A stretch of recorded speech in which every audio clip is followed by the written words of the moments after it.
عزیز بھائیوں اور بہنوں کو میرے طرف سے السلام علیکم۔ دوستو، آج کی اس ویڈیو میں ہم آپ کو ایک جنگل میں اللہ تعالیٰ کا عبادت کرنے والے اور ایک شیر کا واقعہ سنانے جا رہے ہیں، تو اس کہانی کو توجہ سے سماعت فرمائیے گا۔ پیارے بھائیوں اور بہنوں، سیدنا حسن بصری رحمۃ اللہ علیہ فرماتے ہیں، میں ایک متقی اور پرہیزگار شخص کے جنازے میں شریک ہوا۔ اسے بصرہ کے قبرستان میں دفن کیا گیا۔ تدفین کے بعد لوگ اپنے اپنے گھروں کی طرف چلے گئے اور میں قریبی جنگل کی طرف چلا گیا۔ وہاں اللہ کی قدرت میں غور و فکر کرتا رہا۔ ایک جگہ بہت گھنے درخت تھے۔ میں نے جب بغور دیکھا تو ان درختوں کے پیچھے ایک غار نظر آیا۔ میں نے اپنے دل میں کہا، شاید یہ غار ڈاکو اور لٹیروں کی آماج گاہ ہے۔ جب میں اس غار کے قریب گیا تو دیکھا کہ وہاں نورانی چہرے والا ایک حسین و جمیل نوجوان اون کا جبہ پہنے ہوئے بڑے خشوع و خضوع سے نماز پڑھ رہا تھا۔ میں اس کے قریب جا کر بیٹھ گیا۔ اس نوجوان نے رکوع و سجود کے بعد سلام پھیرا اور میری جانب متوجہ ہوا۔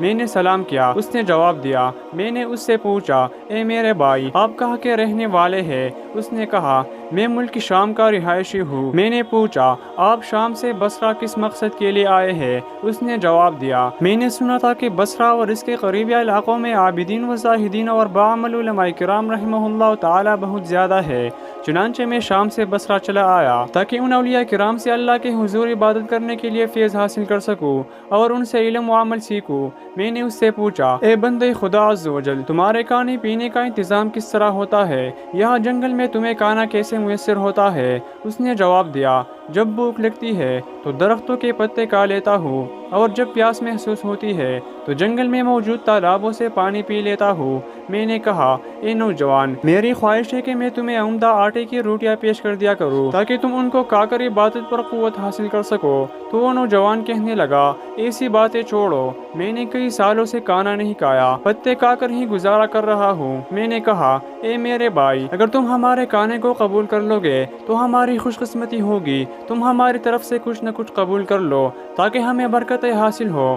وہ نوجوان بولا، اچھا، اگر تم بزد ہو تو جو کہ بغیر چنے آٹے کی 2 روٹیاں لے آؤ اور سالن کی جگہ نمک لانا۔ حضرت سیدنا حسن بصری رحمۃ اللہ علیہ فرماتے ہیں، پھر میں اس نوجوان کے پاس سے چلا آیا اور جو کہ بغیر چنے آٹے کی 2 روٹیاں پکوائے، ان پر نمک رکھا اور واپس اسی جنگل کی طرف چل دیا۔ جب میں غار کے قریب پہنچا تو وہاں کا منظر دیکھ کر میں بہت حیران ہوا۔ میں نے دیکھا کہ ایک خونخوار شیر غار کے منہ میں بیٹھا ہوا ہے۔ میں نے دل میں کہا، ایسا نہ ہو کہ اس خونخوار درندے نے اس نوجوان کو مار ڈالا ہو۔ میں بہت پریشان ہو گیا تھا۔ پھر میں ایک اونچی جگہ پر چڑھا جہاں سے غار کا اندرونی حصہ نظر آ رہا تھا۔ مجھے یہ دیکھ کر بڑی خوشی ہوئی کہ الحمدللہ وہ نوجوان صحیح و سالم ہے اور اپنے رب کی بارگاہ میں سر بسجود ہے۔ میں نے بلند آواز سے اسے پکارا، اے میرے بھائی، تجھے کیا ہو گیا ہے کہ تو اپنے آس پاس کے حالات سے بے خبر ہے؟ شاید عبادت الہی میں مشغولیت کی وجہ سے تجھے باہر کے حالات کی خبر تک نہیں ہے۔ میری یہ آواز سن کر اس نوجوان نے نماز میں تخفیف کی اور سلام پھیرنے کے بعد کہنے لگا، اے اللہ کے بندے، تم نے ایسی کیا چیز دیکھ لی ہے جس کی وجہ سے تم اتنے پریشان ہو رہے ہو؟ تو میں نے کہا، وہ دیکھو، غار کے دہانے پر ایک خونخوار شیر گات لگائے بیٹھا ہے اور ایسا لگتا ہے کہ وہ ابھی حملہ کر دے گا۔ اس نے مجھے مخاطب کرتے ہوئے کہا، اے خدا کے بندے، اگر تو اس ذات سے ڈرتا جس نے اس شیر کو پیدا کیا ہے تو یہ تیرے لیے بہت بہتر تھا۔ پھر اس نوجوان نے شیر کی طرف توجہ کی اور کہا، اے درندے، بے شک تو اللہ کے کتوں میں سے ایک کتا ہے۔ اگر تجھے بارگاہ خداوندی سے حکم ملا ہے کہ تو مجھے کوئی نقصان پہنچائے تو پھر میں تجھے روکنے کی قدرت نہیں رکھتا، اور اگر تجھے اللہ رب العزت کی طرف سے حکم نہیں ملا تو پھر مجھے تیرا کوئی خوف نہیں ہے۔ پھر تیری بہتری اسی میں ہے کہ تو یہاں سے چلا جا، تو خواہ میرے اور میرے بھائی کی ملاقات میں حائل ہو رہا ہے۔ ابھی اس نیک خصلت نوجوان نے اپنی بات مکمل بھی نہ کی تھی کہ وہ شیر دوڑنے لگا اور دم ہلاتا ہوا وہاں سے اس طرح بھاگا جیسے اسے اپنا کوئی شکار نظر آ گیا ہو۔ جب شیر وہاں سے چلا گیا تو میں اس نوجوان کے پاس آیا اور یہ کہتے ہوئے 2 روٹیاں اس کے سامنے رکھ دے کہ اے میرے دوست، جو چیز تو نے طلب کی تھی وہ حاضر ہے۔ اس نے روٹیاں لی اور انہیں حسرت بھری نگاہوں سے دیکھنے لگا۔ پھر وہ رونے لگا، روتے روتے اس کی ہچکیاں رک گئی۔ پھر اس نے روٹیاں نیچے رکھ دی اور آسمان کی طرف دیکھتے ہوئے کہنے لگا، اے میرے پاک پروردگار، میں تجھے تیرے عرش عظیم کا واسطہ دے کر التجا کرتا ہوں کہ اگر تیری بارگاہ میں میرا کچھ مرتبہ و مقام ہے اور میں تیری بارگاہ میں مردود نہیں بلکہ مقبول ہوں، تو اے میرے اللہ، مجھے اپنے قرب خاص میں بلا لے اور میری روح قبض فرما لے۔ حضرت سیدنا حسن بصری رحمۃ اللہ علیہ فرماتے ہیں ابھی اس نوجوان نے یہ دعا مکمل ہی کی تھی کہ فوراً اس کی بے قرار روح اس دنیاوی زندگی کی قید سے آزاد ہو کر عالمی بالا کی طرف پرواز کر گئی۔ میں واپس اپنے علاقے میں آیا اور چند متقی و پرہیزگار لوگوں کو جمع کیا تاکہ ہم اس نوجوان کی تجہیز و تکفین کر سکے۔ میں اپنے ان ساتھیوں کو لے کر غار کی طرف چل دیا۔ جب ہم وہاں پہنچے تو دیکھا کہ غار میں تو کوئی بھی موجود نہیں۔ جس خوش نصیب نوجوان کی لاش کو میں ابھی یہاں چھوڑ کر گیا تھا اب وہاں اس کا نام و نشان بھی نہ تھا۔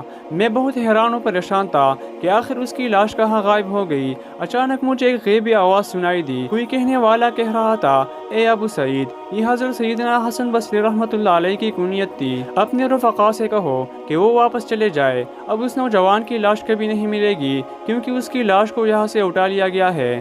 پیارے دوستو، اللہ تعالیٰ کا فرمان ہے، اے میرے بندو جنہوں نے اپنی جانوں پر زیارتی کی ہے، اللہ کی رحمت سے مایوس نہ ہونا۔ اللہ یقیناً سارے ہی گناہ معاف کر دیتا ہے کیونکہ وہ بخشنے والا اور نہایت رحم کرنے والا ہے۔ لہٰذا اس آیت کے عموم سے کوئی ایک گناہ بھی مستثنا نہیں ہے، تاہم یہ خصوصیت صرف انہی لوگوں کے لیے ہے جو توبہ کرتے ہیں۔ دوسری جانب اللہ تعالیٰ نے ایسے لوگوں کو بھی قرآن مجید میں المتقین یعنی متقی کہا ہے، جو ایک بار کبیرہ گناہ ہونے یا بار بار صغیرہ گناہ ہونے پر غالب اور غفار پروردگار کو یاد کر کے اپنے گناہوں کی بخشش مانگ لیتے ہیں۔